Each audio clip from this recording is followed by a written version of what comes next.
Valtorious, they're woken here.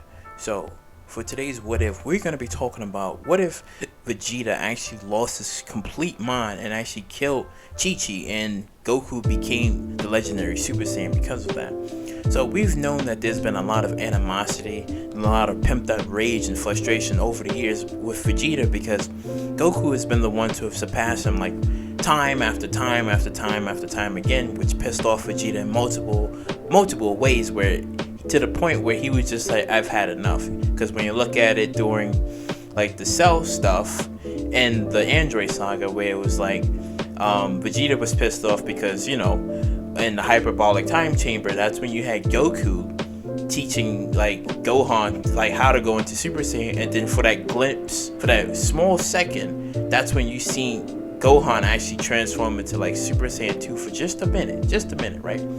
So even like despite Vegeta trying to like surpass Goku over the years, to the point where Goku and Gohan both surpassed Vegeta in a sense, because it was just like, yeah, Gohan was the one who destroyed Cell, and that was the only memorable time that he had and stuff, and which kind of like pissed off Vegeta because it was just like his family lost. He basically gave up the right to fight because it was just like, if Trunks couldn't defeat Cell, he couldn't defeat Cell, but Goku was already getting stronger, and then Gohan defeated Cell, so it was just like, it pissed him off even further, to the point where he said, alright, I'm done as a warrior, my pride has been injured, it's been scarred, so I refuse to fight. So that's when he just, you know, went on a short retirement break for like a little bit, until he gained like the spark again to train and to get that killer instinct back to want to surpass Goku again. So even after like everything that happened, and let's just say like towards like when he allowed Babidi to take over him completely, that's when he started to go on like this rampage and stuff, and he started to like kill people. So in this instinct, it's more like, yeah, it wasn't just like he killed the people in the tournament. No, he was blasting on everybody.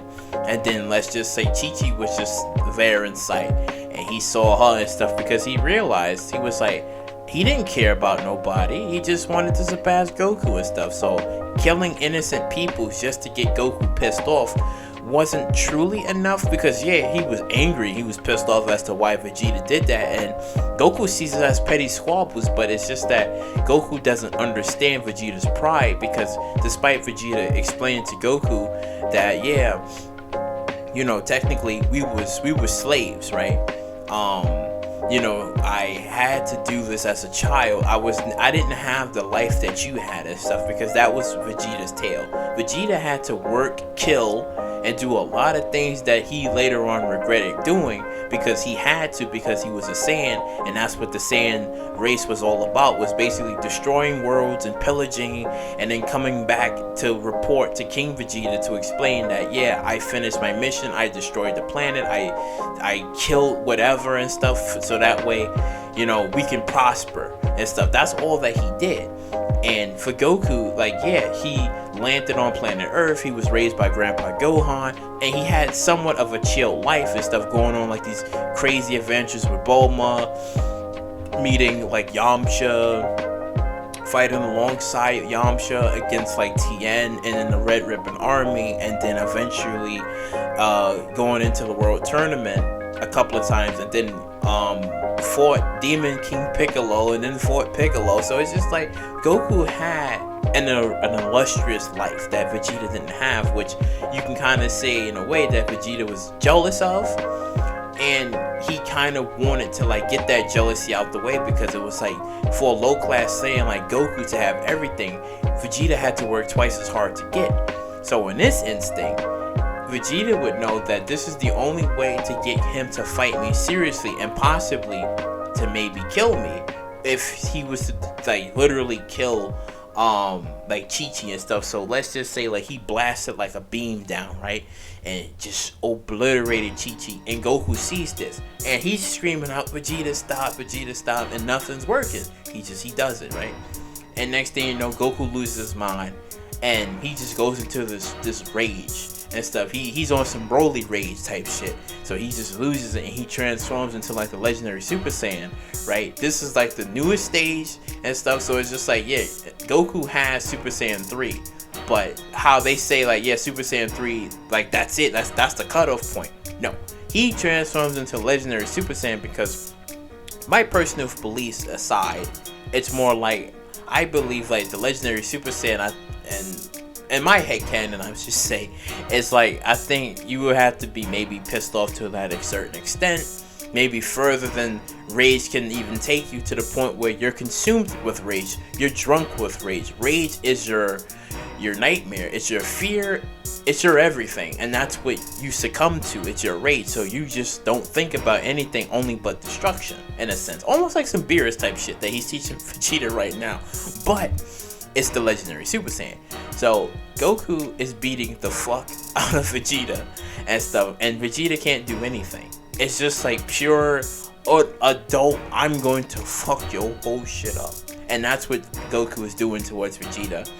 And eventually Vegeta likes this and stuff because this is what he wants and stuff, like a full-on death match between Goku. But he knows that he's trying his best, but he can't do it and stuff because Goku is on a rage and stuff, and to the point where Goten and Trunks shows up, and that's when Vegeta sees this, and that's when he kind of like goes over and he kind of like takes like a ki blast and stuff, because he's just like, okay, this is going too far and stuff. I pushed him to the point where I want him to be, but I'm doing this is too much and stuff. So he's trying to tell Goten and Trunks to get out of here, like, don't be here, like, this isn't right, like, he's pissed off and stuff. Goten is sad and no, actually no, Goten doesn't even know, because he doesn't know, because he was with Trunks. We're gonna keep it like that. He doesn't know because he's with Trunks and stuff. So after for a while, that's when, you know, Vegeta is trying to protect Goten and Trunks for like a little bit until they escape, and then that's when it's just Goku and Vegeta, and they kind of like fighting and stuff. So it's like Goku is just messing up Vegeta, like absolutely, like everything's going wrong with this man and stuff. Now to the point where Goku is about to kill Vegeta, right? But it's just that since he's out of control with power, like the power itself is hurting him.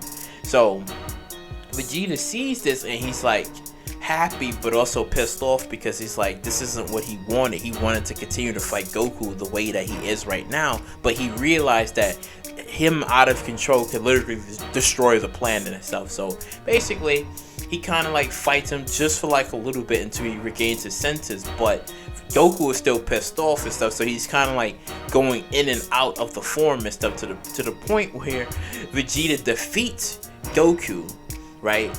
And then that's when he's just like, okay, he sees this and he's like, okay, I've defeated him, but I'm pissed off because it's like, I didn't defeat him at his best. I defeated him when he was not in control of himself. So once when Goku is knocked out, Goku sees like Chi-Chi's, he sees like he has like these memories of Chi-Chi and stuff, and then it makes him even more angry. So he wakes up and then he transforms back into like the legendary Super Saiyan, and that's when he puts a hole in Vegeta and he kills him. He puts a hole in his chest and he kills him, and then that's when he just goes off on this legendary path. And then he fights Majin Buu, and then that just goes off from there, because we know that Majin Buu was able to regenerate, and we know later on that Kid Buu, well, Majin Buu was originally a god, and Kid Buu this and that, and the whole split and Spirit Bomb and a bunch of other madness and stuff. So yeah. So how do you like this short story of legendary Super Saiyan Goku beating the absolute piss out of Vegeta, to the point where he kills Vegeta, but eventually he realizes what he did and he hates himself, because it's like Goku isn't a bloodthirsty Saiyan like how Vegeta and Nappa and Raditz was. Like, no, he's like a calm Saiyan. So it's just like over time he realizes this, because eventually everybody gets wished back and stuff, but he has like this he's still pissed off at what Vegeta did and stuff, but over time he forgives him, because he's just like, you know, he shouldn't have never taken it that far and stuff, but the only reason he took it that far because he realized that he's not fighting Goku at his potential, at his full strength until he does, and he doesn't like it because this isn't the Goku that he's fighting. He's fighting like some Broly shit, like some out of control rage beast, that to the point where it's not him, it's the beast that he's fighting. So it's, you know, just a bunch of crazy stuff. So if you like what you heard you like. Please subscribe, share, do all that wonderful stuff, and I will catch you later. It's murder, go crazy, berserker. I killed it, it's murder, go crazy, berserker. I killed it, it's murder, go crazy, berserker.